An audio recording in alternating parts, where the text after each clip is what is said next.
In our previous discussions, we have seen the Schrodinger equation, and it is an equation of motion for a quantum mechanical system. And then we saw the wave function psi, and the wave function psi that we get as a solution for the Schrodinger equation must satisfy some conditions. So the wave function must be finite, single valued, and continuous. Okay.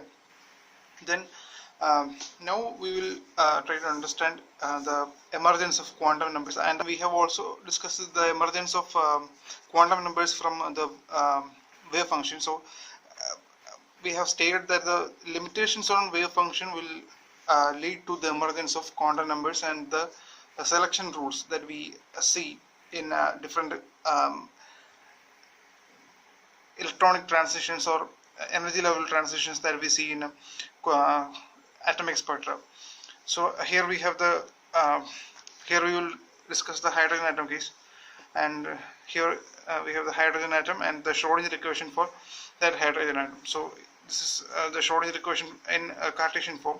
So here we have tau square psi by dou x square plus tau square psi by dou y square plus tau square psi by dou z square plus 8 pi square u, and u is the reduced mass of the hydrogen atom,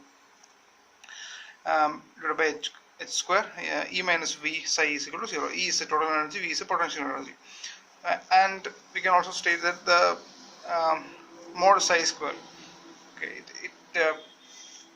it's a measure of probability that the electron can be found in a small volume. Okay, so as we all know, psi square is a probability.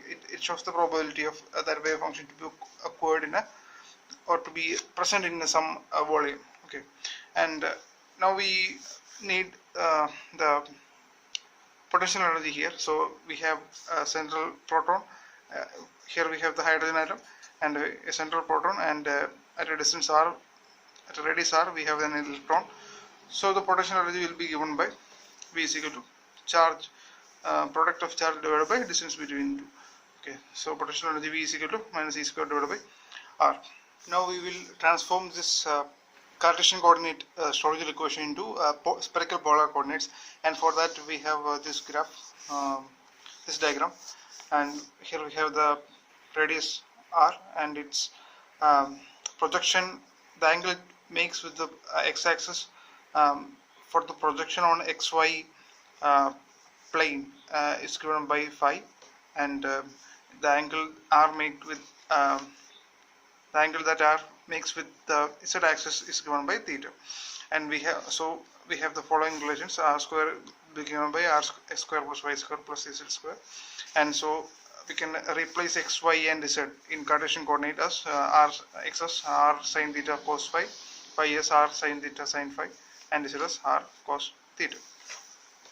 Now using these equations, and now we are rearranging our transforming our Cartesian coordinate Schrodinger equation into spherical polar coordinates, and so we will get an equation like this. So 1 by r square dou by dou r square dou psi by dou r plus 1 by r square sin square theta second derivative of psi with respect to phi, and plus r 1 by r square sin theta dou by dou theta of sin theta dou psi by dou theta plus 8 pi square u by h square plus e square by r psi is equal to 0. So now we have the Schrodinger equation in polar coordinates, and now we have to find psi. Now the solution for this will be this Schrodinger equation will be psi, and I told you earlier that psi we cannot take any value for psi. So the only acceptable solutions for psi should have the first derivative. So we must have psi and its first derivative are everywhere finite, single valued, and continuous. So these are the three conditions that we have discussed in the previous class. Okay, and now if all these three conditions are satisfied, then we will have solutions which satisfy these three conditions. As in quantum mechanics we call those solutions as the eigenfunctions. Okay, and now now we are going to resolve the resultant wave. So now we have a wave function. Imagine we have a wave function psi in our hand. Writing psi in component form, we have r of r, capital R of r, capital theta of theta, and capital phi of phi. And each of these functions will be a dependent on, will have its variable only. Capital R will have it will be a function of r only, and theta will be a function of theta only, and phi will be a function of phi only. And now we have to we have taken this as a substitute for psi.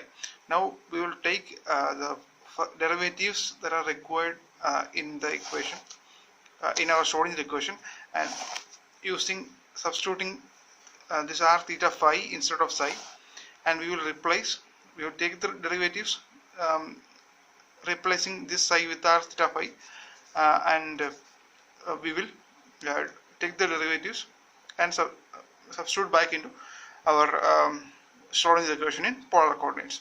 Now here we are substituting for psi r theta phi, and here we are taking derivative with respect to r. So here theta and phi will be a constant with respect to r. So we can take these two outside, and we can write dou r by dou r, dou capital R by dou r, and likewise we can write here also. Here we have a function of psi. If r theta phi is substituted here, we will have to take derivative with respect to phi only, because other two are constant, and likewise we can replace the entire equation,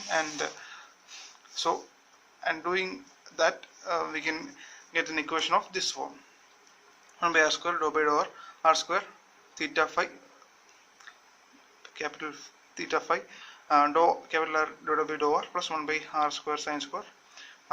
Here we have r theta constants outside, dou square capital phi divided by dou phi square, and likewise the rest of the equation can be written as this. Okay. The third term will be this one, and the final term will be 8 pi square u divided by h square e plus e square by r theta phi. All of these are psi, okay, equal to 0. Now we are trying to rearrange this equation a little bit, and for that we multiply the equation with, so our purpose is, okay, now we have written psi as a in a component form. Okay, we have three functions, and each functions are dependent on r theta phi separately. So now we are going to our purpose is to generate an equation. So we have the Schrodinger equation of this form, and our purpose is to generate a Schrodinger equation in which we can separate we can have separate variables, okay, or we can separate the terms in Schrodinger equation in such a way that each term or a group of terms will be corresponding to r term only, and another group of terms corresponding to theta, and another group of terms corresponding to phi. And in order to get that, now we have this equation in hand, and in order to get that we have to do some rearrangements, and for that only we multiply this equation with r square sin square theta divided by r theta phi, and multiplying them we will get an equation of this form. Okay, doing this multiplication we will get an equation of this form: sin square theta divided by capital R dou by dou r of r square dou capital R divided by dou r plus 1 by capital phi dou square capital phi divided by dou phi square plus sin square theta by capital theta dou by dou theta of sin theta dou by dou theta of capital theta plus r square sin square theta into 8 pi square u divided by h square into E plus energy plus I square divided by R equal to 0. Now here we can see, as I told you earlier, this term, okay, if you look at this term consists of the term phi only. So this term will have a variable, or this term consists of phi terms only, and this term consists of theta terms only. but here we have theta and r, and here also we have theta and r, and we will sort it out in the coming discussion. Now we will take this part. Okay, we will take this part of the equation and proceed forward.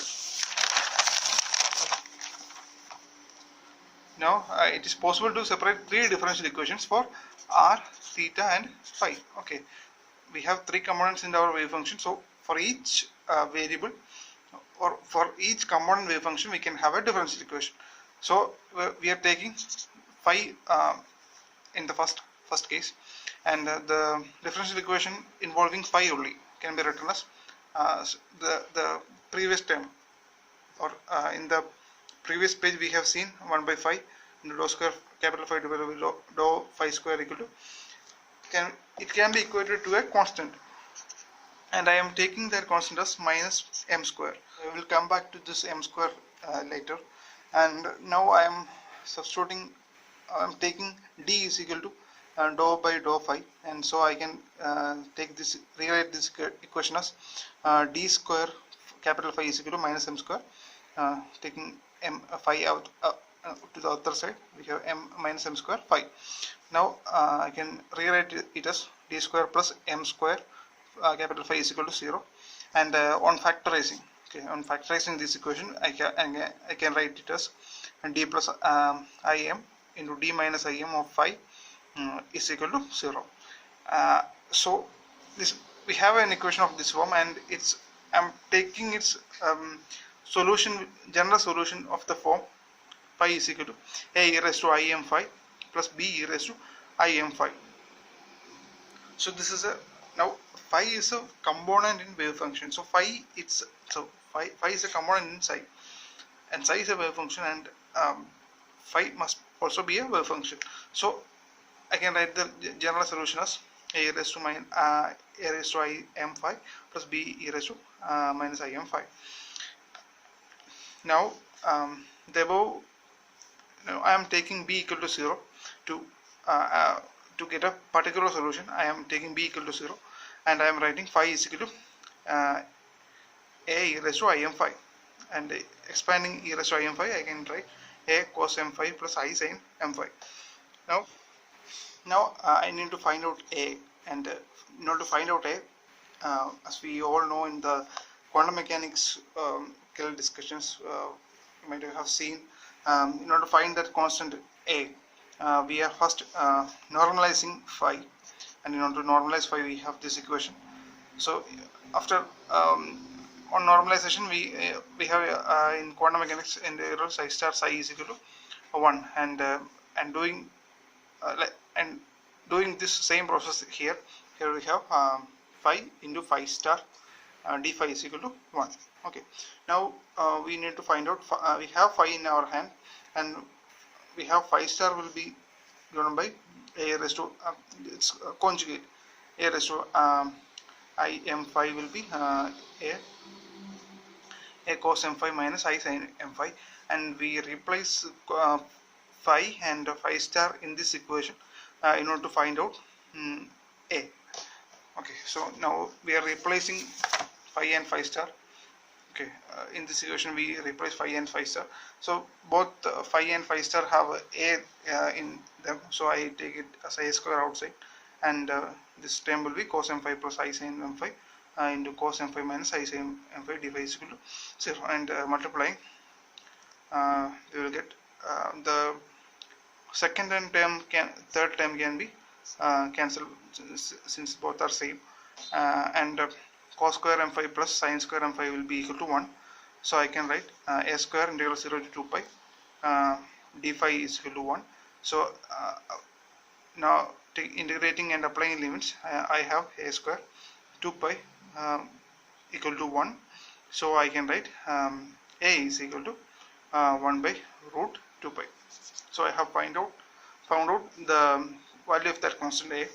Now I can replace a in that the wave function wave function phi. It will be 1 by root 2 pi cos m phi plus I sin m phi. Now as phi is a wave function, it has to be single value, because at at a particular point x, say at a particular point x, the wave function should not have two values or more than one value. So because it is because of that condition.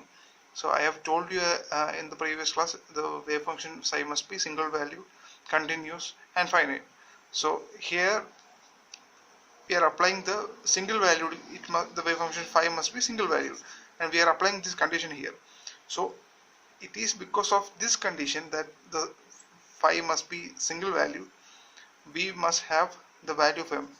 We have arbitrarily taken minus m square in our previous equation, 1 by 5 d square I by d phi square equal to minus m square. We have arbitrarily taken minus m square. Why m here? And what all values that m can take? What all values that m can take in this equation can be discussed with the help of the single valued condition that the wave function phi must satisfy. And here the m must be an integer.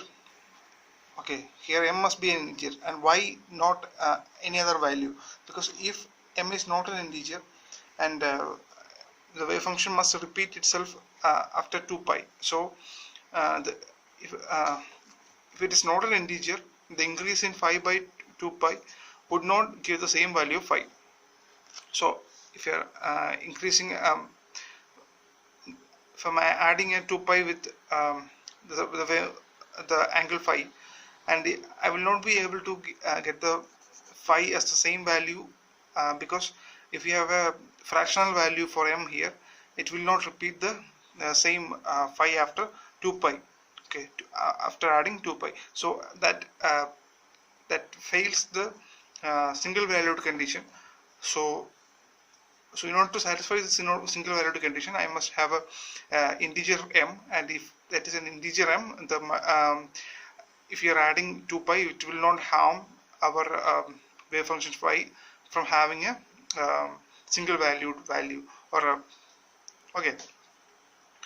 And so the acceptable wave function solution. So by satisfying this condition, we must have the value of m as 0 plus or minus 1 plus or minus 2. Okay, so then later it was found that this m is a magnetic quantum number, ml. So now we have derived the quantum number from our quantum mechanical treatment of hydrogen atom. So now, so as I told you in the initial discussion, we are deriving the quantum numbers by applying some limitations of to the wave function phi or psi. Okay, so taking the phi equation, and the equation consisting of 5 terms only, we have arrived at this quantum number ml.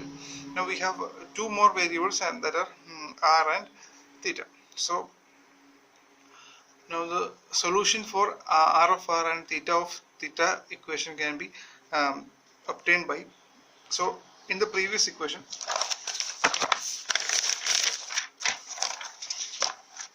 so in this equation we are going to substitute, instead of this, minus m square will be substituted, and m corresponds to the magnetic quantum number.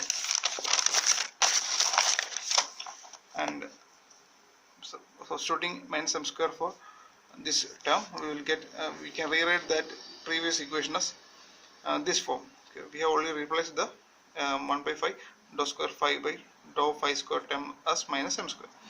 And now we need to, now all these terms, if you look at these terms, we have r and theta at the same time in each term. So we need to separate this equation in such a way that the other terms will be consisting of, one term will be consisting of theta terms only, and the other term will be consisting of r terms only. So instead in order to find out or in order to separate like that, we are dividing again this equation with sine square theta, and after dividing we can separate the r terms and theta terms as in this format. We can have a r term equation and a theta term equation. Okay, now equating each of these equation to equation each of this term to beta, and now I am in order to rearrange this form, I am multiplying the r term, this term with a capital R divided by r square, and this term with capital theta, and I will obtain two equations. After doing these two multiplications, I can write these two equations. Okay, this is the equation for theta, and this is the equation for r. Okay, so I will take this equation as equation A, and this equation as equation B.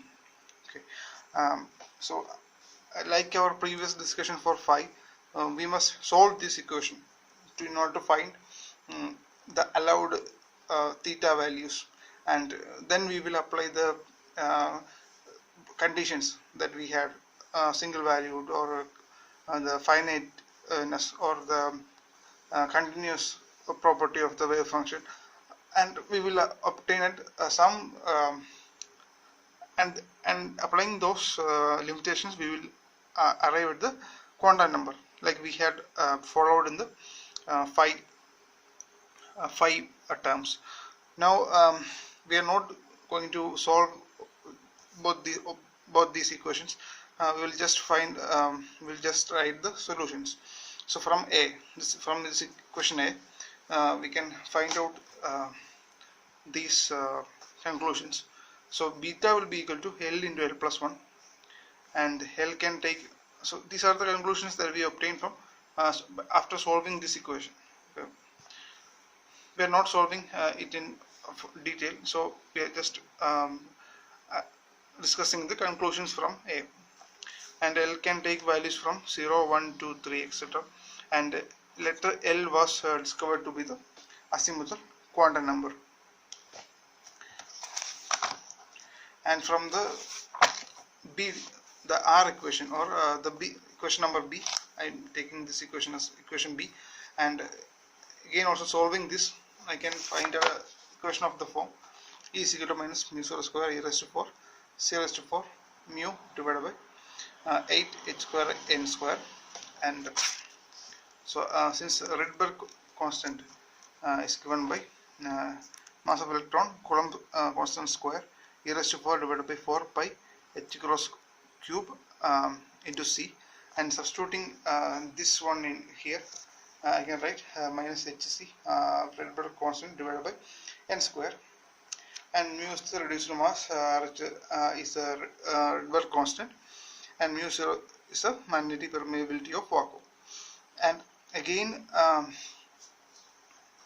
we will find out a relation here, and it will be L must be less than or equal to n minus 1.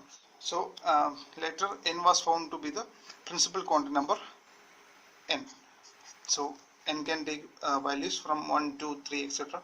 and L can take values from 0, 1, 2, 3 using this condition 0, 1, 2, 3 up to n minus 1. Okay, so in this discussion we have found out the quantum numbers from our hydrogen atom, or the quantum mechanical treatment of hydrogen atom. From that quantum mechanical treatment, we have tried to find out a wave function psi, and that wave function psi was written in a component form in r theta phi, and applying our limitation conditions, or the single valueness, or the continuity, or such properties, or finite valueness onto that wave functions, the component wave functions, we were able to find out we were able to arrive at the quantum numbers.